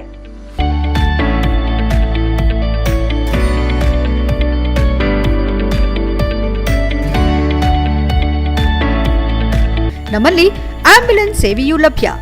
ಇನ್ನೇಕೆ ತಡ, ನೀವು ಯಾವುದೇ ಮೂಳೆ ಸಮಸ್ಯೆ ಹೊಂದಿದ್ದರೆ ಹಿಂದೆ ಭೇಟಿ ನೀಡಿ. ಹೇಮಾವತಿ ಮಲ್ಟಿಸ್ಪೆಷಾಲಿಟಿ ಹಾಸ್ಪಿಟಲ್, ಉತ್ತರ ಬಡಾವಣೆ, ಹಾಸನ. ಬ್ರೇಕ್ನ ನಂತರ HCN ನ್ಯೂಸ್ಗೆ ಸ್ವಾಗತ. ನಮ್ಮನ್ನ ಹೊರ ಗುತ್ತಿಗೆ ಎಂಬ ಜೀತ ಪದ್ಧತಿಯಿಂದ ವಿಮುಕ್ತಗೊಳಿಸಿ ಒಳಗುತ್ತಿಗೆ ನೌಕರರಾಗಿ ಪರಿಗಣಿಸಿ ಸೇವಾ ಭದ್ರತೆ ನೀಡಬೇಕೆಂದು ಆಗ್ರಹಿಸಿ ಹೊರಗುತ್ತಿಗೆ ಮತ್ತು ಒಳಗುತ್ತಿಗೆ ನೌಕರರ ಸಂಘ ಮಹಾಮಂಡಳಿ ಹುಬ್ಬಳ್ಳಿ ಜಿಲ್ಲಾ ಹಾಸ್ಟೆಲ್ ಹೊರಗುತ್ತಿಗೆ ನೌಕರರ ಸಂಘದಿಂದ ಡಿಸಿ ಕಚೇರಿ ಆವರಣದಲ್ಲಿ ಪ್ರತಿಭಟಿಸಿ ಜಿಲ್ಲಾಡಳಿತಕ್ಕೆ ಮನವಿ ಸಲ್ಲಿಸಿದರು. ಇದೇ ವೇಳೆ ದಲಿತ ಹಿರಿಯ ಮುಖಂಡ ಕೃಷ್ಣದಾಸ್ ಮಾತನಾಡಿ, ಜಿಲ್ಲಾ ಹೊರಗುತ್ತಿಗೆ ನೌಕರರ ಸಂಘದ ಮನವಿ ಏನೆಂದರೆ, ಹಲವಾರು ವರ್ಷಗಳಿಂದ ಸಮಾಜ ಕಲ್ಯಾಣ ಇಲಾಖೆ, ಹಿಂದುಳಿದ ವರ್ಗಗಳ ಕಲ್ಯಾಣ ಇಲಾಖೆ ಮತ್ತು ಮೊರಾರ್ಜಿ ದೇಸಾಯಿ ವಸತಿ ಶಾಲೆ ಮತ್ತು ಅಲ್ಪಸಂಖ್ಯಾತರ ಕಲ್ಯಾಣ ಇಲಾಖೆ ವತಿಯಿಂದ ನಡೆಯುತ್ತಿರುವ ಮೆಟ್ರಿಕ್ ನಂತರದ ಹಾಗೂ ಮೆಟ್ರಿಕ್ ಪೂರ್ವ ವಿದ್ಯಾರ್ಥಿ ನಿಲಯಗಳಲ್ಲಿ ಹಲವಾರು ವರ್ಷಗಳಿಂದ ಹೊರಗುತ್ತಿಗೆ ನೌಕರರಾಗಿ ಸೇವೆ ಸಲ್ಲಿಸುತ್ತಿದ್ದಾರೆ ಎಂದರು. ಯಾವುದೇ ಸೇವಾ ಭದ್ರತೆ ಇಲ್ಲದೆ ಕೆಲಸ ನಿರ್ವಹಿಸುತ್ತಿದ್ದು, ನಮಗೆ ಯಾವುದೇ ಅವಘಡಗಳು ಸಂಭವಿಸಿದ್ರೂ ಪರಿಹಾರದ ರೂಪದಲ್ಲಿ ಭದ್ರತೆ ಇರೋದಿಲ್ಲ. ಆದ್ದರಿಂದ ನಮ್ಮನ್ನ ಹೊರಗುತ್ತಿಗೆ ಎಂಬ ಜೀತ ಪದ್ಧತಿಯಿಂದ ವಿಮುಕ್ತಿಗೊಳಿಸಿ ಒಳಗುತ್ತಿಗೆ ನೌಕರರಾಗಿ ಪರಿಗಣಿಸಿ ಸೇವಾ ಭದ್ರತೆ ನೀಡಬೇಕೆಂದು ಮತ್ತು ಸರ್ಕಾರದ ಗಮನಕ್ಕೆ ತರಬೇಕೆಂದು ತಮ್ಮಲ್ಲಿ ವಿನಂತಿಸಿಕೊಳ್ಳುತ್ತಿರುವುದಾಗಿ ಹೇಳಿದರು. ಹೊರಗುತ್ತಿಗೆ ನೌಕರರ ಕನಿಷ್ಠ ವೇತನವನ್ನ 31,000ಕ್ಕೆ ಹೆಚ್ಚಳ ಮಾಡೋದರ ಜೊತೆಗೆ ಸುಪ್ರೀಂ ಕೋರ್ಟ್ ಆದೇಶದಂತೆ ಸಮಾನ ಕೆಲಸಕ್ಕೆ ಸಮಾನ ವೇತನ ನೀಡಬೇಕೆಂದು ಆಗ್ರಹಿಸಿದರು. ಪ್ರತಿಭಟನೆಯಲ್ಲಿ ದಲಿತ ಮುಖಂಡರಾದ HK ಸಂದೇಶ್, ಹೊರಗುತ್ತಿಗೆ ಮತ್ತು ಒಳಗುತ್ತಿಗೆ ನೌಕರರ ಸಂಘದ ಮಹಾಮಂಡಳಿ ಹುಬ್ಬಳ್ಳಿ ಜಿಲ್ಲಾ ಹಾಸ್ಟೆಲ್ ಹೊರಗುತ್ತಿಗೆ ನೌಕರರ ಸಂಘದ ಅಧ್ಯಕ್ಷ KC ಪುಟ್ಟರಾಜು, ಪ್ರಧಾನ ಕಾರ್ಯದರ್ಶಿ SV ಪ್ರಕಾಶ್, ಗೌರವಾಧ್ಯಕ್ಷ ಕೃಷ್ಣಕುಮಾರ್, DSS ಜಿಲ್ಲಾಧ್ಯಕ್ಷ ರಮೇಶ್ ಇತರರು ಹಾಜರಿದ್ದರು. HCN news, Hassan. ನಾವು ಹೊರಗುತ್ತಿಗೆ ಮತ್ತು ಒಳಗುತ್ತಿಗೆ ನೌಕರರ ಸಂಘ ಮಹಾಮಂಡಳಿ ಹುಬ್ಬಳ್ಳಿ ಈ ಒಂದು ರಾಜ್ಯ ಮಟ್ಟದ ಸಂಘಟನೆಯ ಜಿಲ್ಲಾ ಘಟಕದ ವತಿಯಿಂದ ಹಾಗೂ ದಲಿತ ಪರ ಸಂಘಟನೆಗಳ ವತಿಯಿಂದ ನಾವು ಜಿಲ್ಲಾಧಿಕಾರಿ ಕಚೇರಿ ಎದುರು ಧರಣಿ ಸತ್ಯಾಗ್ರಹನ ಮಾಡ್ತಾ ಇದ್ದೀವಿ. ಕಾರಣ ಆದ್ರೂ ಇಷ್ಟೇ, ಇಲ್ಲಿ ಬಂದಿರತಕ್ಕಂಥ ಏನು ಹೆಣ್ಮಕ್ಳು ಮತ್ತೆ ಗಂಡು ಮಕ್ಕಳು ಏನಿದ್ದಾರೆ ಇವರೆಲ್ಲರೂ ಕೂಡ 15 ವರ್ಷದಿಂದ ಸಮಾಜ ಕಲ್ಯಾಣ ಇಲಾಖೆಯ ಮೆಟ್ರಿಕ್ ಪೂರ್ವ ಮತ್ತು ಮೆಟ್ರಿಕ್ ನಂತರದ ಹಾಸ್ಟೆಲ್ಗಳಲ್ಲಿ ಬೇಲೂರು ತಾಲೂಕಿನ ಅರೇಹಳ್ಳಿ ಹೋಬಳಿ ಬೆಳ್ಳಾವರ ಗ್ರಾಮದ ಮನೆ ಅಕ್ಕಪಕ್ಕದಲ್ಲಿ ಮುಂಜಾನೆ ಒಂಟಿ ಸಲಗ ಓಡಾಡುತ್ತಿರುವ ದೃಶ್ಯವನ್ನ ಕಂಡ ಇಲ್ಲಿನ ಗ್ರಾಮಸ್ಥರು ತಮ್ಮ ಮೊಬೈಲ್ನಲ್ಲಿ ಸೆರೆ ಹಿಡಿದು ಸಾಮಾಜಿಕ ಜಾಲತಾಣಗಳಲ್ಲಿ ಹಾಕಿದ್ದು ಈ ದೃಶ್ಯ ನೋಡಿದ ಗ್ರಾಮಸ್ಥರು ತೀವ್ರ ಆತಂಕಕ್ಕೊಳಗಾಗಿದ್ದು ಶೀಘ್ರವೇ ಕಾಡಾನೆಗಳನ್ನು ಸ್ಥಳಾಂತರಿಸಬೇಕೆಂದು ಅರಣ್ಯ ಇಲಾಖೆ ಅಧಿಕಾರಿಗಳ ವಿರುದ್ಧ ಆಕ್ರೋಶ ವ್ಯಕ್ತಪಡಿಸಿದ್ದಾರೆ. ಬೇಲೂರು ತಾಲೂಕಿನ ಅರೇಹಳ್ಳಿ, ಬಿಕ್ಕೋಡು, ಗೆಂಡೆಹಳ್ಳಿ, ಮಲೆನಾಡು ಪ್ರಾಂತ್ಯದಲ್ಲಿ ಈಗಾಗಲೇ ಕಳೆದ 2 ವರ್ಷಗಳಿಂದಲೂ ಆನೆಗಳ ಹಾವಳಿಯಿಂದ ಇಲ್ಲಿನ ಜನ ತತ್ತರಿಸಿದ್ದಾರೆ. ವಿಶೇಷವಾಗಿ ಕಳೆದ 5 ತಿಂಗಳಿನಿಂದ ಬಿಕ್ಕೋಡು ಹೋಬಳಿಯಲ್ಲಿ ಸುಮಾರು 55ಕ್ಕೂ ಹೆಚ್ಚು ಕಾಡಾನೆಗಳು ಬೀಡುಬಿಟ್ಟಿದ್ದು ಅಪಾರ ಪ್ರಮಾಣದಲ್ಲಿ ಬೆಳೆ ನಾಶ ಮತ್ತು ಕೂಲಿ ಕೆಲಸ ಮಾಡೋ ಕಾರ್ಮಿಕರಿಗೆ ಗಂಭೀರವಾಗಿ ಗಾಯಗೊಳಿಸಿದ್ದು ಸದ್ಯ ಪ್ರಾಣಾಪಾಯದಿಂದ ಪಾರಾಗಿದ್ದಾರೆ. ಈ ಕೂಡಲೇ ಸಂಬಂಧಪಟ್ಟವರು ಶಾಶ್ವತವಾಗಿ ಆನೆಗಳನ್ನು ಸ್ಥಳಾಂತರಿಸಬೇಕೆಂದು ಸಾಮಾಜಿಕ ಹೋರಾಟಗಾರ ದಿನೇಶ್ ಬೆಳ್ಳಾವರ ಆಗ್ರಹಿಸಿದ್ದಾರೆ. ಈ ಸಂಬಂಧ ಸುದ್ದಿಗಾರರೊಂದಿಗೆ ಮಾತನಾಡಿದ ಅವರು, ಬೇಲೂರು ತಾಲೂಕಿನಲ್ಲಿ 10 ಬಾರಿ ಪ್ರತಿಭಟನೆಗಳು, ರಸ್ತೆ ತಡೆ ನಡೆಸಿ ಆಕ್ರೋಶ ವ್ಯಕ್ತಪಡಿಸಿದ್ರೂ ಕೂಡ ಯಾವುದೇ ಪ್ರಯೋಜನವಾಗಿಲ್ಲ. ಸಂಬಂಧಪಟ್ಟ ಸರ್ಕಾರದ ಜನಪ್ರತಿನಿಧಿಗಳು ಹಾಗೂ ಅರಣ್ಯ ಇಲಾಖೆ ಅಧಿಕಾರಿಗಳು ಕೈಚೆಲ್ಲಿ ಕುಳಿತಿದ್ದಾರೆ. ಮಲೆನಾಡಿಗರ ಜೀವನ ಅತ್ಯಂತ ಕಷ್ಟಕರವಾಗಿದೆ. ಈ ಕೂಡಲೇ ಸಂಬಂಧಿಸಿದ ಅಧಿಕಾರಿಗಳು ಕಾಡಾನೆಗಳನ್ನು ಸ್ಥಳಾಂತರಿಸಬೇಕು. ಇಲ್ಲವಾದರೆ ಮುಂದಿನ ದಿನಗಳಲ್ಲಿ ಸಂಬಂಧಿಸಿದ ಇಲಾಖೆ ಮುಂದೆ ಪ್ರತಿಭಟನೆ ಮಾಡುವುದಾಗಿ ಎಚ್ಚರಿಕೆ ನೀಡಿದರು. HCN news, Belur. HCN ನ್ಯೂಸ್ನಲ್ಲಿ ಈಗೊಂದು ಪುಟ್ಟ ಬ್ರೇಕ್.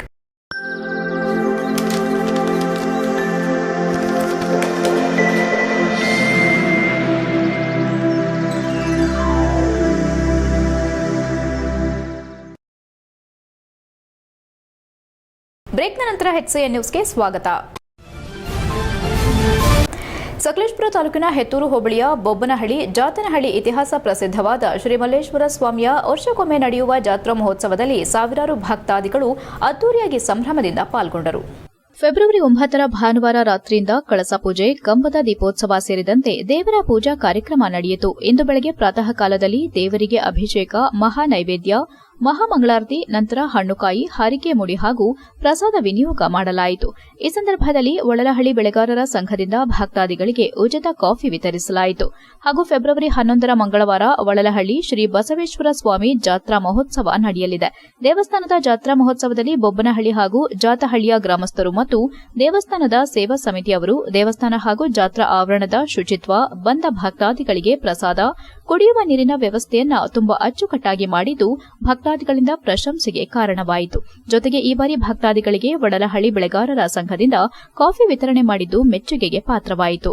ಸುತ್ತಮುತ್ತಲಿನ ಹಳ್ಳಿಯ ಭಕ್ತಾದಿಗಳು ಹಾಗೂ ಜಿಲ್ಲೆಯ ಮತ್ತು ಹೊರ ರಾಜ್ಯಗಳಿಂದ ಅತಿ ಹೆಚ್ಚಿನ ಭಕ್ತಾದಿಗಳು ದೇವರ ದರ್ಶನ ಪಡೆದು ಪುನೀತರಾದರು. ಒಟ್ಟಾರೆ ಈ ವರ್ಷದ ಜಾತಹಳ್ಳಿ ಬೊಬ್ಬನಹಳ್ಳಿಯ ಶ್ರೀ ಮಲ್ಲೇಶ್ವರ ದೇವರು ಭಕ್ತಾದಿಗಳ ಇಷ್ಟ ಕಾರ್ಯಗಳನ್ನು ನೆರವೇರಿಸುತ್ತಾ ತನ್ನದೇ ಆದ ಪವಿತ್ರತೆಯನ್ನ ಕಾಯ್ದುಕೊಂಡಿದೆ. ಹೀಗಾಗಿ ಪ್ರತಿ ವರ್ಷವೂ ಭಕ್ತಾದಿಗಳ ಸಂಖ್ಯೆ ಹೆಚ್ಚುತ್ತಿರುವುದು ನಿಜ. ಈ ಬಾರಿ ಹರಿದು ಬಂದ ಹೆಚ್ಚಿನ ಸಂಖ್ಯೆಯ ಭಕ್ತಾದಿಗಳು ಸಾಕ್ಷಿಯಾದರು. HCN news, Sakleshpur. ಚನ್ನರಾಯಪಟ್ಟಣದ ಸಿಟಿ ಕ್ಲಬ್ನ 25ನೇ ವರ್ಷದ ರಜತ ಮಹೋತ್ಸವ ಕಾರ್ಯಕ್ರಮವನ್ನು ಶಾಸಕ ಸಿಎನ್ ಬಾಲಕೃಷ್ಣ ಉದ್ಘಾಟಿಸಿದರು. ನಂತರ ಮಾತನಾಡಿ, ಹಾಸನ ಜಿಲ್ಲೆಯಲ್ಲಿ ಅತ್ಯುತ್ತಮ ಕ್ಲಬ್ಗಳಲ್ಲಿ ಚನ್ನರಾಯಪಟ್ಟಣದ ಸಿಟಿ ಕ್ಲಬ್ 2ನೇ ಸ್ಥಾನದಲ್ಲಿರುವುದು ಹೆಮ್ಮೆ ತಂದಿದೆ. ಸಿಟಿ ಕ್ಲಬ್ನ ಅಭಿವೃದ್ಧಿಗಾಗಿ ಶಾಸಕರ ನಿಧಿಯಿಂದ 10 ಲಕ್ಷ ಹಣ ನೀಡಲಾಗುವುದೆಂದು ಭರವಸೆ ನೀಡಿದರು. ಮುಂದಿನ ದಿನಗಳಲ್ಲಿ ಸಿಟಿ ಕ್ಲಬ್ ಸುವರ್ಣ ಮಹೋತ್ಸವವನ್ನು ಆಚರಿಸಲಿ ಎಂದು ಶುಭ ಹಾರೈಸಿದರು. ಸಿಟಿ ಕ್ಲಬ್ನಲ್ಲಿ ಈಜು ತರಬೇತಿ ಪಡೆದು ಈಜು ಸ್ಪರ್ಧೆಯಲ್ಲಿ ರಾಜ್ಯ ಹಾಗೂ ರಾಷ್ಟ್ರಮಟ್ಟದ ಸ್ಪರ್ಧೆ ಮಾಡಿ ಪದಕಗಳ ಪಡೆದ ಪ್ರತಿಭಾವಂತ ಈಜುಪಟುಗಳಿಗೆ ಸನ್ಮಾನಿಸಿ ಗೌರವಿಸಲಾಯಿತು. ಪಟ್ಟಣದ ಕುವೆಂಪು ನಗರದಲ್ಲಿರುವ ಸಿಟಿ ಕ್ಲಬ್ ಆವರಣದಲ್ಲಿ ಮಿಮಿಕ್ರಿ ಗೋಪಿಯವರ ಹಾಸ್ಯ ಕಾರ್ಯಕ್ರಮ ಮತ್ತು ಗಾಯಕಿ ಶಿವಾನಿ ಅವರಿಂದ ರಸಸಂಜೆ ಕಾರ್ಯಕ್ರಮ ಮೂಡಿಬಂದಿತು. ರಸಸಂಜೆ ಕಾರ್ಯಕ್ರಮದಲ್ಲಿ ಸಿಟಿ ಕ್ಲಬ್ನ ಸರ್ವ ಸದಸ್ಯರು ನೃತ್ಯ ಮಾಡೋ ಮುಖಾಂತರ ಸಂಭ್ರಮಿಸಿದ್ರು. ಇದೇ ಸಂದರ್ಭದಲ್ಲಿ ಮಾಜಿ ಎಂಎಲ್ಸಿ ಗೋಪಾಲಸ್ವಾಮಿ, ಸಿಟಿ ಕ್ಲಬ್ನ ಸಂಸ್ಥಾಪಕ ಅಧ್ಯಕ್ಷರಾದ HS Vijayakumar, DYSP N Kumar, city club ಗೌರವಾಧ್ಯಕ್ಷರಾದ ಸಿಎನ್ ಪುಟ್ಟಸ್ವಾಮಿಗೌಡ, ಬಿಎನ್ ಮಂಜೇಗೌಡ, ಉಪಾಧ್ಯಕ್ಷರಾದ ಕುಂಬಾರಹಳ್ಳಿ ರಮೇಶ್, ಕಾರ್ಯದರ್ಶಿ GH ಮಲ್ಲೇಶಯ್ಯ, ಸಹ ಕಾರ್ಯದರ್ಶಿ ಸಿಎಂ ಸ್ವಾಮಿ, ಖಜಾಂಚಿ ಎಂಎಲ್ ಮಂಜೇಗೌಡ, ನಿರ್ದೇಶಕರಾದ MS Rangaswamy, AM Lingaraju, KR Venkatesh, BK Srinivas, AR Manjegowda, RG Nataraj, CG Nataraj ಸೇರಿದಂತೆ ಇತರರು ಹಾಜರಿದ್ದರು. HCN news, Channarayapatna. ಬಸವೇಗೌಡರು ಎಷ್ಟು ಹಾಸ್ಯಭರಿತವಾಗಿ ಮಾತಾಡ್ತಿದ್ರು ಅನ್ನೋದಕ್ಕೆ ನಾನು ಯಾವಾಗಲೂ ಕೂಡ ಹಲವಾರು ಸಂದರ್ಭ ನೆನೆಸ್ಕೊತೀನಿ. ಶ್ರೀಕಂಠಯ್ಯ ಸಾಹೇಬ್ರದ್ದು ವಿಚಾರಗಳನ್ನ ಭಾಷಣ ಬಸವೇಗೌಡರು ಇದ್ರು. ಸಾರಿ ಬರಾಳ್ ಶಿವಪ್ಪನವರು ಆ ಸಭೆಗೆ ಬಂದಿದ್ರು. ಬಸವೇಗೌಡರು ಇದ್ರು. ಆ ಡೈರಿ ಕಟ್ಟಡದ ಉದ್ಘಾಟನೆ ಆಗ ನಾನು ಮಿಲ್ಕಿನೇ ಡೈರೆಕ್ಟರ್ ಆಗಿದ್ದೀನಿ ಸಂದರ್ಭ. ಆವಾಗ ಲೇ ಶಿವಪ್ಪ, ಜನ ನಿಲ್ಲಿಸೋಣಕ್ಕಿಂತ ಮುಂಚೆನೇ ನಿಲ್ಲಿಸ್ಬಿಡು ಭಾಷಣ ಅಂದ್ರು. ಬೇಲೂರು ತಾಲೂಕಿನ ಸನ್ಯಾಸಿಹಳ್ಳಿ ಪ್ರಾಥಮಿಕ ಕೃಷಿ ಪತ್ತಿನ ಸಹಕಾರ ಸಂಘದಲ್ಲಿ 12 ನಿರ್ದೇಶಕರ ಸ್ಥಾನಕ್ಕೆ ಭಾನುವಾರ ನಡೆದ ಚುನಾವಣೆಯಲ್ಲಿ ಮಾಜಿ ಜಿಲ್ಲಾ ಪಂಚಾಯಿತಿ ಅಧ್ಯಕ್ಷ ಹಾಗೂ ಜೆಡಿಎಸ್ ಮುಖಂಡ ಬಿಡಿ ಚಂದ್ರೇಗೌಡ ಅವರ ತಂಡ ಭರ್ಜರಿ ಗೆಲುವು ಸಾಧಿಸಿತು. ಕುತಂತ್ರಿಗಳ ತಂತ್ರ ಮಂತ್ರಗಳಿಗೆ ಕಿವಿಕೊಡದೆ ಮತ್ತೊಮ್ಮೆ ಜೆಡಿಎಸ್ ಪಕ್ಷದ ಪರವಾದ ಅಭ್ಯರ್ಥಿಗಳನ್ನೇ ಪುನರಾಯ್ಕೆ ಮಾಡಿದ್ದಾರೆ ಎಂದು ಜಿಲ್ಲಾ ಪಂಚಾಯಿತಿ ಮಾಜಿ ಅಧ್ಯಕ್ಷ ಹಾಲಿ ಸನ್ಯಾಸಿಹಳ್ಳಿ ಪ್ರಾಥಮಿಕ ಕೃಷಿ ಪತ್ತಿನ ಸಹಕಾರ ಸಂಘದ ನೂತನ ನಿರ್ದೇಶಕ ಬಿಡಿ ಚಂದ್ರೇಗೌಡ ತಿಳಿಸಿದರು. ಬೇಲೂರು ಪಟ್ಟಣದ ಸಮೀಪವಿರುವ ಸನ್ಯಾಸಿಹಳ್ಳಿ ಪ್ರಾಥಮಿಕ ಕೃಷಿ ಪತ್ತಿನ ಸಹಕಾರ ಸಂಘದಲ್ಲಿ 12 ನಿರ್ದೇಶಕರ ಸ್ಥಾನಕ್ಕೆ 5 ವರ್ಷದ ಅವಧಿಗೆ ನಡೆದ ಚುನಾವಣೆಯಲ್ಲಿ 11 ಸ್ಥಾನವನ್ನು ಜೆಡಿಎಸ್ ಪರವಾದ ಅಭ್ಯರ್ಥಿಗಳನ್ನೇ ಗೆಲ್ಲಿಸಿಕೊಂಡು ನಂತರ ಮಾತನಾಡಿದ ಅವರು, ಸನ್ಯಾಸಿಹಳ್ಳಿ ಪ್ರಾಥಮಿಕ ಕೃಷಿ ಪತ್ತಿನ ಸಹಕಾರ ಸಂಘವು ರೈತರಿಗೆ ಹೆಚ್ಚಿನ ಮಟ್ಟದಲ್ಲಿ ಸಾಲ ಸೌಲಭ್ಯ ಒದಗಿಸುವ ನಿಟ್ಟಿನಲ್ಲಿ ವಿಶೇಷವಾಗಿ ತಾಲೂಕಿನಲ್ಲಿ ಮಾದರಿಯಾಗಿದೆ. ಅಲ್ಲದೆ ಸಂಘದ ಕಟ್ಟಡ ಸಂಪೂರ್ಣ ನಶಿಸಿ ಹೋದ ಹಿನ್ನೆಲೆ ಕಳೆದ ಅವಧಿಯಲ್ಲಿ ಎಲ್ಲಾ ಸದಸ್ಯರು ಮತ್ತು ಷೇರುದಾರರ ಸಹಕಾರದಿಂದ ಸಹಕಾರ ಸಂಘದ ಒಂದು ಸುಸಜ್ಜಿತವಾದ ಉತ್ತಮ ಕಟ್ಟಡ ನಿರ್ಮಾಣ ಮಾಡಲಾಗಿದೆ. ಉತ್ತಮ ಆಡಳಿತವನ್ನ ಸಹಿಸದ ಕೆಲವು ಕುತಂತ್ರಿಗಳು ನಮ್ಮನಮಲೆ ಹೊಡೆದಾಳುವ ನೀತಿ ಅನುಸರಿಸಿದ ಹಿನ್ನೆಲೆ ಚುನಾವಣೆ ಎದುರಿಸುವ ಪರಿಸ್ಥಿತಿ ನಿರ್ಮಾಣವಾಯಿತು. ಅದರಂತೆ ನಮ್ಮ ಜೆಡಿಎಸ್ ಪಕ್ಷದ ಪರವಾದ 12 ಅಭ್ಯರ್ಥಿಗಳನ್ನು ಚುನಾವಣೆ ಕಣಕ್ಕೆ ಇಳಿಸಲಾಯಿತು. ಅದರಂತೆ ಮತದಾರರು ಯಾವುದೇ ತಂತ್ರ ಕುತಂತ್ರಗಳಿಗೆ ಕಿವಿಕೊಡದೆ ನಮ್ಮ ತಂಡದ 12 ಅಭ್ಯರ್ಥಿಗಳಲ್ಲಿ 11 ಅಭ್ಯರ್ಥಿಗಳನ್ನು ಪುನರಾಯ್ಕೆ ಮಾಡುವ ಮೂಲಕ ಸಂಘದಲ್ಲಿ ಮತ್ತೊಮ್ಮೆ ಹೆಚ್ಚಿನ ಜವಾಬ್ದಾರಿಯನ್ನ ನಮ್ಮ ಮೇಲೆ ನೀಡಿದ್ದಾರೆ. ಮತದಾರರ ನಂಬಿಕೆಯಂತೆ ಸಂಘವನ್ನ ಹೆಚ್ಚಿನ ಮಟ್ಟದಲ್ಲಿ ಎಲ್ಲಾ ಸದಸ್ಯರ ಸಹಕಾರದಿಂದ ಉತ್ತಮ ಮಟ್ಟಕ್ಕೆ ಬೆಳೆಸಲು ಮುಂದಾಗುತ್ತೇವೆ ಎಂದರು. ಬಳಿಕ ನಿರ್ದೇಶಕ ಎಂಡಿ ಬಸವರಾಜ್ ಮಾತನಾಡಿ, ಸಂಘದ ಸಹಕಾರ ಬಂಧುಗಳು ನಮ್ಮನ್ನ ಪುನರಾಯ್ಕೆ ಮಾಡಿ ಹೆಚ್ಚಿನ ಜವಾಬ್ದಾರಿ ನೀಡಿದ್ದಾರೆ. ಅವರಿಗೆ ಅಭಿನಂದನೆಗಳು ಎಂದ ಅವರು, ನಮ್ಮ ಸಂಘವು ಜಿಲ್ಲೆಯಾದ್ಯಂತ ಹೆಸರುವಾಸಿಯಾಗಿದ್ದು 8 ರಿಂದ 10 ಕೋಟಿ ಸಾಲ ಸೌಲಭ್ಯದ ವ್ಯವಸ್ಥೆ ನಡೆಸುತ್ತಿದೆ. ಇದಕ್ಕೆ ನಮ್ಮ ಮಾಜಿ ಅಧ್ಯಕ್ಷರಾದ ಬಿಡಿ ಚಂದ್ರೇಗೌಡರ ಶ್ರಮ ಅತ್ಯಮೂಲ್ಯವಾಗಿದ್ದು, ಅದರಂತೆ ಈ ಬಾರಿ ಇನ್ನೂ 5 ರಿಂದ 6 ಕೋಟಿ ಹಣ ತಂದು ಪ್ರಾಮಾಣಿಕವಾಗಿ ರೈತರಿಗೆ ಅನುಕೂಲವಾಗುವ ರೀತಿ ಸಾಲ ಸೌಲಭ್ಯ ಒದಗಿಸುವ ನಿಟ್ಟಿನಲ್ಲಿ ಕೆಲಸ ಮಾಡುತ್ತೇವೆ ಎಂದರು.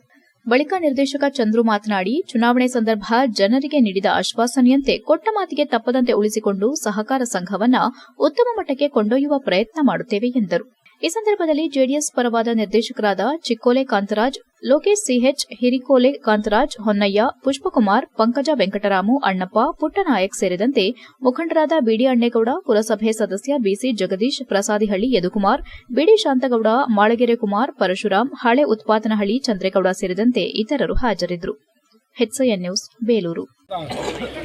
30ನೇ ವರ್ಷದವರೆಗೆ ನೂತನವಾಗಿ ಒಂದು 5 ವರ್ಷ ಅವಧಿಗೆ ಸನ್ಯಾಸಿಹಳ್ಳಿ ಸಹಕಾರ ಸಂಘದ ಎಲ್ಲ ನಿರ್ದೇಶಕರಾಗಿ 12 ಜನ ನಿರ್ದೇಶಕರ ಇದರಲ್ಲಿ ನಾವೊಂದು ಟೀಮ್ ಮಾಡಿದ್ದು. ಎಲ್ಲ ಸೇರಿ ನಾವು ಕೂಡ 12 ಜನ ಅಭ್ಯರ್ಥಿ ಆಗಿದ್ದು. ಅದರಲ್ಲಿ 9 ಸಲವರೆಗೆ ಏನು ಇವತ್ತು ಸಹಕಾರ ಸನ್ಯಾಸಿಹಳ್ಳಿ ಪ್ರಾಥಮಿಕ ಕೃಷಿ ಸಹಕಾರ ಸಂಘದ ಚುನಾವಣೆ ಇವತ್ತು ಏನು ನಡೀತು, ಅದರಲ್ಲಿ ನಮ್ಮ ಒಂದು ಟೀಮ್ ಒಂದು ಟೀಮನ್ನು ಮಾಡ್ಕೊಂಡು 11 ಜನವನ್ನು ನಾವು ಅಭ್ಯರ್ಥಿಯಾಗಿ ನಾವು ತೋರಿಸಿದ್ವಿ.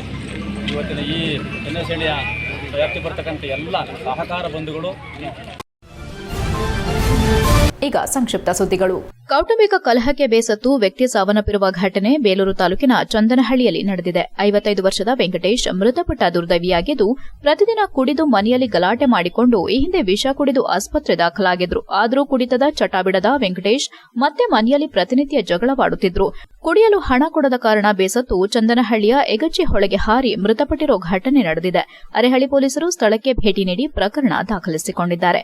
ಶವವನ್ನು ಆಂಬ್ಯುಲೆನ್ಸ್ ಚಂದ್ರು ಹಾಗೂ ಅಕ್ರಮ್ ಹೊರತೆಗೆದಿದ್ದು ಮರಣೋತ್ತರ ಪರೀಕ್ಷೆಗಾಗಿ ಸರ್ಕಾರಿ ಆಸ್ಪತ್ರೆಗೆ ಕಳುಹಿಸಲಾಗಿದೆ. HCN news, Belur. ಕೊನೆಯಲ್ಲಿ ಮತ್ತೊಮ್ಮೆ ಮುಖ್ಯಾಂಶಗಳು. ಕಾರ್ಮಿಕ ಇಲಾಖೆ ಪ್ರಗತಿ ಪರಿಶೀಲನಾ ಸಭೆ, ಕ್ರಿಯಾಶೀಲರಾಗಿ ಸಮನ್ವಯತೆಯಿಂದ ಕೆಲಸ ಮಾಡಿ ಅಧಿಕಾರಿಗಳಿಗೆ ಸಚಿವ ಸಂತೋಷ್ ಲಾಡ್ ಸೂಚನೆ. ತಿಂಗಳ ಮಾಮನ ತೇರು ಶತೋತ್ತರ ರಜತ ಹುಣ್ಣಿಮೆ ಕಾರ್ಯಕ್ರಮ ಫೆಬ್ರವರಿ 13ರಿಂದ ಕೆಂಪೇಗೌಡರ ಕಂಚಿನ ಪುತ್ಥಳಿ ಅನಾವರಣ ಸಮಾರಂಭ. ಮಾಹಿತಿ ಹಂಚಿಕೊಂಡ ಶ್ರೀ ಶಂಭುನಾಥ ಸ್ವಾಮೀಜಿ. ಸಾಮೂಹಿಕ ನಾಯಕತ್ವದ ರೈತ ಸಂಘ ಸಮಿತಿ ರಚನೆ, ಮೈಕ್ರೋ ಫೈನಾನ್ಸ್ನಿಂದ ಕೃಷಿಕರ ರಕ್ಷಣೆಗೆ ಹೋರಾಟ. ಹಿರಿಯ ಮುಖಂಡ ಕಣಗಾಲ್ ಮೂರ್ತಿ ಎಚ್ಚರಿಕೆ. ಇಷ್ಟೊತ್ತು ನೀವು ನೋಡಿದ್ದು ಹಾಸನದ ಸುದ್ದಿ ಅಂದ್ರೆ HCN ನ್ಯೂಸ್.